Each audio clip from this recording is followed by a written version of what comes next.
উপর একটি বিশাল জিম্মাদারির দায়িত্ব অর্পিত হচ্ছে। দায়িত্ব হচ্ছে আল্লাহর পক্ষ থেকে সবচেয়ে বড় আমানত। এই প্রত্যেকটা দায়িত্বের ব্যাপারে আল্লাহ রাব্বুল আলামিনের কাছে জবাবদিহি করতে হবে। রাসূল সাল্লাল্লাহু আলাইহি ওয়াসাল্লাম বলেছেন, আলা কুল্লুকুম রাঈন ওয়া কুল্লুকুম মাসউলুন আন রাইয়াতি। তোমরা প্রত্যেকেই দায়িত্বশীল। দায়িত্বের ব্যাপারে আল্লাহর কাছে প্রত্যেকটা কাজের জন্য জবাবদিহি করতে হবে। সম্মানিত উপস্থিতি, আপনারা ইতিমধ্যেই অবগত আছেন 2026 সালের 12 ফেব্রুয়ারি ত্রয়োদশ জাতীয় সংসদ নির্বাচন অনুষ্ঠিত হবে।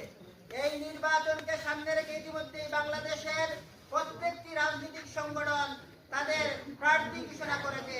ছাতকদ্বরা সুনামগঞ্জ 5 আসনে এমন একজন প্রার্থীকে বাংলাদেশ জামাত ইসলামী সিলেক্ট করেছে। তিনি বাংলাদেশের দেশবরেণ্য একজন আলেমে দ্বীন, তিনি তাকওয়াবান, তিনি পরহেজগার মানুষ। গোবিন্দনগর ফজলিয়া ফাজিল ডিগ্রি মাদ্রাসার সুনামধন্য অবসরপ্রাপ্ত প্রিন্সিপাল, যিনি দীর্ঘদিন যাবৎ উনার সর্বোচ্চটুকু দিয়ে, উনার সততা এবং দক্ষতা দিয়ে, উনার সামর্থ্যের জায়গা থেকে ছাতক দোয়ারাবাসীর জন্য কাজ করে যাচ্ছেন। তিনি হচ্ছেন আমাদের প্রাণপ্রিয় নেতা, সংসদ সদস্য পদপ্রার্থী, ন্যায় ইনসাফের প্রতীক, দাড়িপাল্লা প্রতীকের প্রার্থী হযরত মাওলানা আব্দুস সালাম আল মাদানী। হযরত মাওলানা আব্দুস সালাম আল মাদানীর পক্ষ থেকে আপনাদের সামনে আমরা একটি আকুল আবেদন নিয়ে আজকে আপনাদের সামনে হাজির হয়েছি।